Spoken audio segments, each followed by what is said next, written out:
Yesterday, we discussed about how purity of mind helps us in gaining the knowledge, in understanding the knowledge. And we referred the story of Chandogya Upanishad regarding Indra and Virochana, who went to Brahmaji for Atmagnan or self-knowledge, and how they concluded, how they misunderstood the holy understanding, the holy knowledge, how they understood. That is the first thing we saw. And another thing is why they misunderstood. Ushamma, again and again I am muting you and you are unmuting yourself. Please. Okay. So the thing is,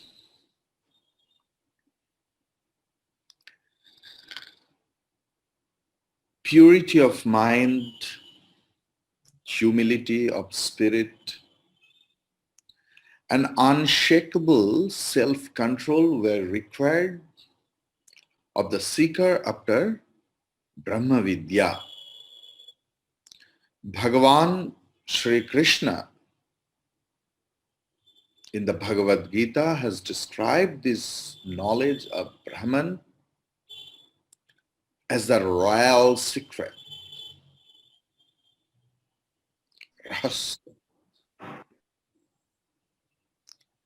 It is the unique attainment of the Indo-Aryan culture and the permanent foundation of Hindu society.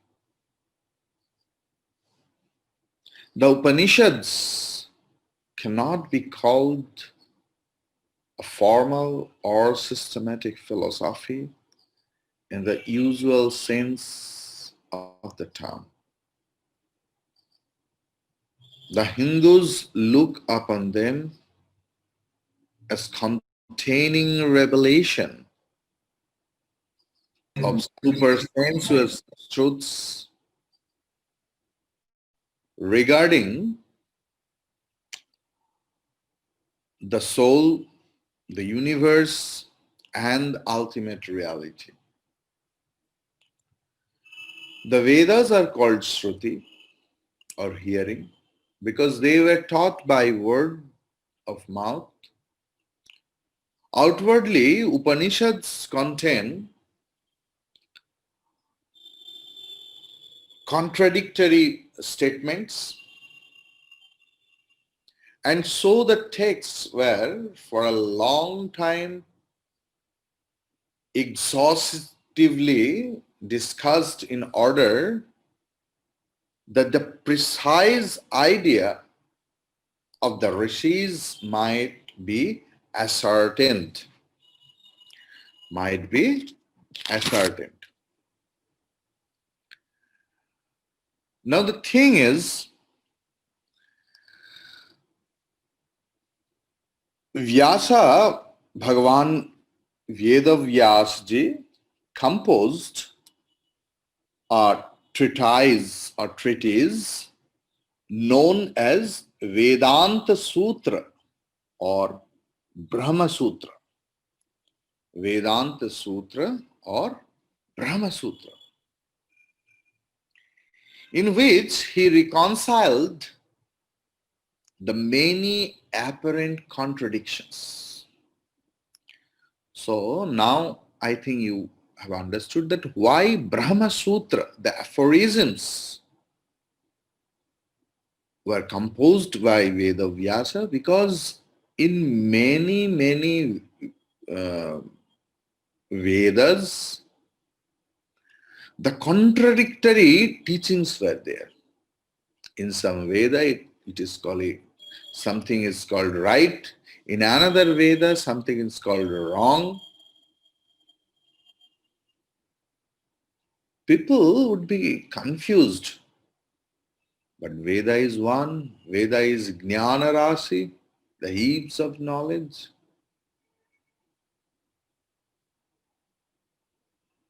In any grantha, you will get that contradiction. That is why Acharya is needed. If you read Bhagavad Gita, there you will find Bhagavan used Atma for Atma, Atma for Jiva, Atma word for Anatma. That is why commentary is needed. For that purpose, only Vedanta Sutra was composed. So, this work is now regarded as a standard treatise on Vedanta philosophy. The first successful attempt to systemize the views of the Upanishads and has been commented on by Bhagavan Shankaracharya ji, Ramanujacharya ji, and Madhvacharya ji, as well as by other founders of the religious and philosophical systems. According to orthodox Hindu tradition, which is called as Vedika. So, according to orthodox Hindu tradition, none but the twice born, comprising the three higher castes, should be allowed to read or even to hear the Shruti or Vedas. But the members of the fourth caste were allowed to study religious books of secondary importance known as Smriti or remembrance. So the thing is,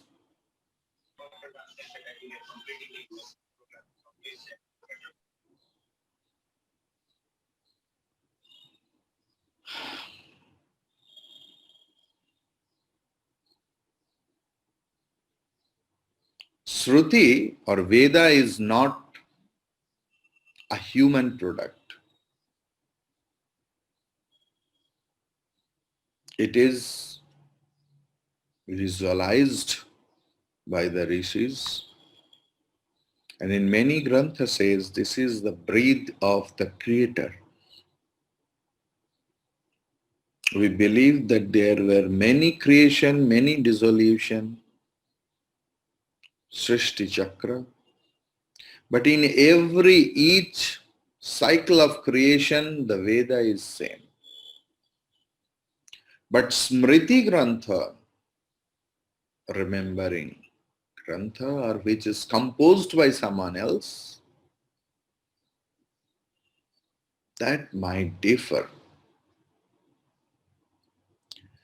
Smriti, which were ascribed to human authorship and were dependent on the Vedas for their validity. But this is not fully true actually, because in Vedic age also we have seen like Javala Upanishad, that Javala was considered as Shudra, but he got the Brahma Vidya, this highest knowledge. When the Hindu or Vedic or Sanatan Dharma started getting descending, when people started less studying on Veda, started misusing their power, when caste system was not based on the work but based on the born, in which family they are getting born, then that sort of problem, that sort of rules and regulations started to devaluate human being. But this is not our actual Vedic culture. In Veda, equality is the basis.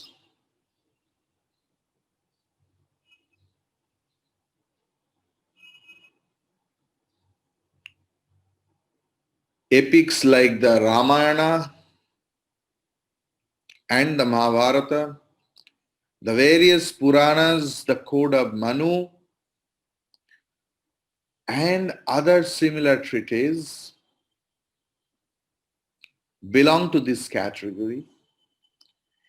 They deal in concrete and popular form with the abstruse ideas of the Upanishads, the practice of the spiritual disciplines practiced by these books enable sincere aspirants ultimately to attain liberation. The average Hindu derived the sanction for his religious practices from the Smriti. It is the basis of the popular religious beliefs of India. The philosophical thought of the ancient Hindus is ordered and summarized in 6 main systems, or Shad Darshan, which is called. These are the Purva Mimamsa ascribed to Maharshi Jaimini, the Uttara Mimamsa or Vedanta ascribed to Bhagavan Vedavyasa, Samkhya, the Samkhya ascribed to Maharshi Kapila, the Yoga or Patanjala ascribed to Maharshi Patanjali, the Nyaya ascribed to Maharshi Gautama, and the Vaisheshika ascribed to Maharshi Kanada. They are called orthodox systems not because they accept God as the creator or ultimate reality, but because they all derive their authority from the Vedas and maintain the existence of Atman or the soul as distinct from and independent of the body and mind. The yoga system of Patanjali no doubt speaks of God and the need of his worship, but it does not concede the absolute necessity of such belief for the attainment of liberation. Samkhya philosophy does not admit the existence of God. In other systems, God appears in varying roles. Opposed to the orthodox philosophies are the 4 schools of Buddhism. 4 schools of Buddhism. Okay. In last class, I Introduced means last text. Madhyamika, Sautrantrika, Yogachara, all those things. The system of Jainism and the materialistic system of Charvaka, which are called heterodox, Nastika, by Orthodox Hindu, because they do not accept the ultimate validity of the Vedas. Even an uncompromising atheist like Charvaka is given the status of a philosopher or thinker. Remember that. Now we will talk about Vedanta.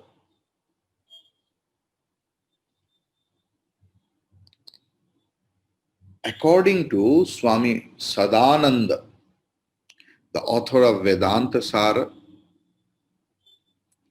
he says Vedanta includes the Upanishads, the Brahma Sutra, the Bhagavad Gita, and the commentaries including these texts.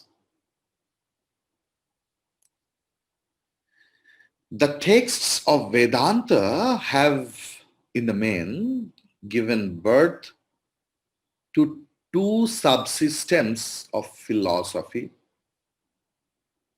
namely the non-dualism or absolutism or Advaita.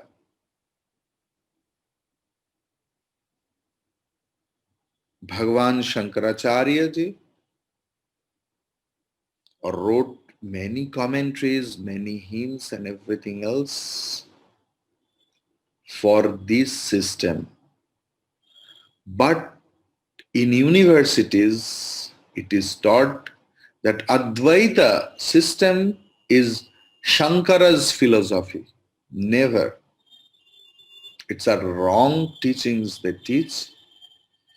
Because Shankaracharya ji was the student of Govindapadacharya ji. Govindapadacharya ji was the student of Gaudapadacharya ji. And you know, Karika, Mandukya Karika was the basis of Bhagavan Shankaracharya ji's all commentaries. So Advaita Vedanta is not created by Bhagavan Shankaracharya ji. Bhagavan Shankaracharya ji marketed it in a nice way. And another thing, it is very commonly known that Bhagavan Shankaracharya ji is Mayavadi. It is taught in university that Maya, concept of Maya introduced by Bhagavan Shankaracharya ji, it's absolutely wrong. Because in Mandukya Karika and in Upanishads, in Bhagavad Gita, we get this word and this concept verily. In Bhagavatam, which is much before than Bhagavan Shankaracharya ji. Bhagavan Shankaracharya ji understood the system with heart and breath and expressed it in a very common man's language and owned the heart of the Indians and others.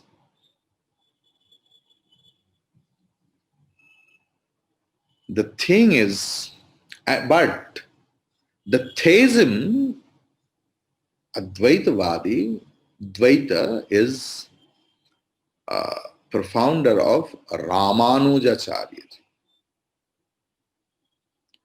Madhvacharya ji and other philosophers. But Dvaita Bhad also was in a dormant state in Veda. Because Bhagavan knows which is better for which one. Like mother. If a mother has many children, but mother loves everyone else, and he knows the nerve of the children, the appetite system of the children. So when something comes at home, mother knows how to prepare, what to serve to whom, which is better for XYZ appetite, which is better for ABCD's appetite. So in Veda or Vedanta, everything was in a dormant state, dormant condition, in a secret word. Whoever's samskara is like that, they took the particular portion and quoted. Remember, Charvaka also quoted Veda. They were heterodox. They were against of Veda. But if you study Charvaka Darshan or Bhagavan Shankaracharya ji or any other, when they, did argument, they put the Charvak's darshan or philosophy. They verily quoted Veda. That is the beauty. Okay. So according to the non-dualist, Brahman or pure consciousness is the only reality. The universe of names and forms is unreal, and man, in his true essence, is one with Brahman. Tattvam Asi. The theists accept a personal God as ultimate reality. He is related to universe and embodied souls in varying degrees. According to Ramanujacharya ji, the upholder of Vishishta Advaitavad or qualified non-dualism, the reality is Brahman. But the Brahman of Ramanujacharya, the concept of Brahman of Ramanujacharya ji is endowed with attributes, whereas the concept of Brahman of the Advaita Vedanta or non-dualists is attributeless consciousness. But the individual souls and the universe are also real, according to Ramanujacharya ji. Being parts of Brahman or models or models of his manifestations, Brahman, which the universe and the individual souls constitutes the whole of reality. This is illustrated by the philosophers of this school with the metaphor of the pomegranate fruit.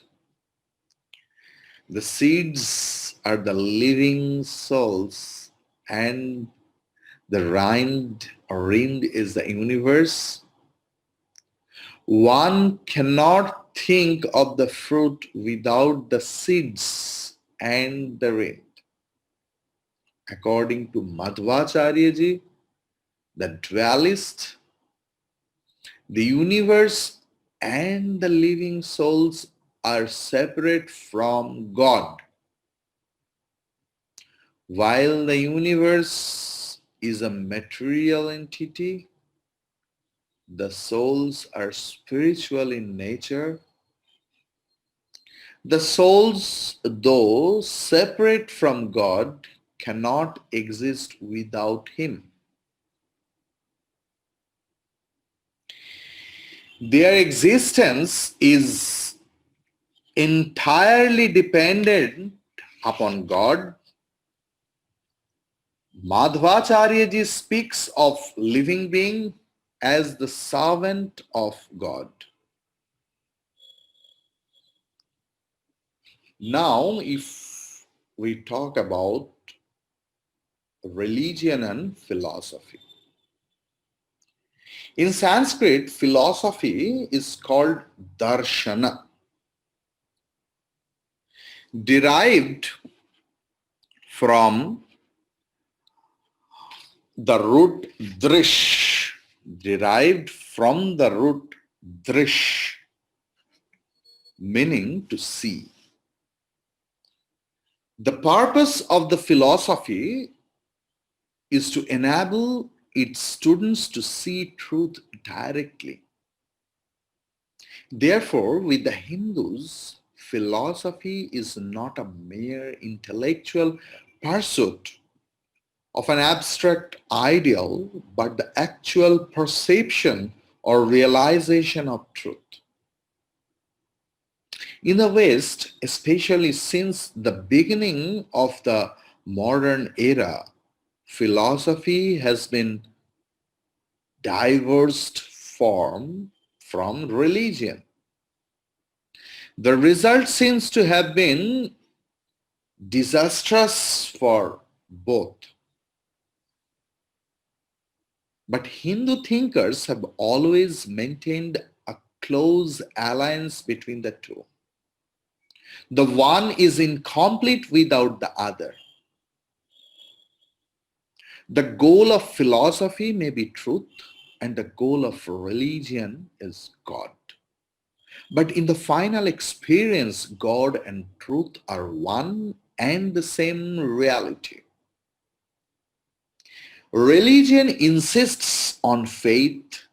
Philosophy emphasizes reason. These are two functions of our thinking mind, and if followed sincerely, often cross each other's path. The ultimate experience of the truth may be an act of faith, but its validity is judged through reason. Truth may transcend reason, but it is never illogical. One may not be able to arrive at truth exclusively through reason, but one's experience and statement of truth cannot be valid if they contradict reason. A direct experience that destroys one's doubts and is followed by an inner reassurance and peace is the ultimate proof of truth, in the realization of which both faith and reason play vital parts.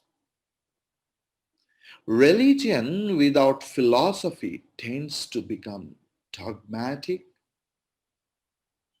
superstitious, and jejune.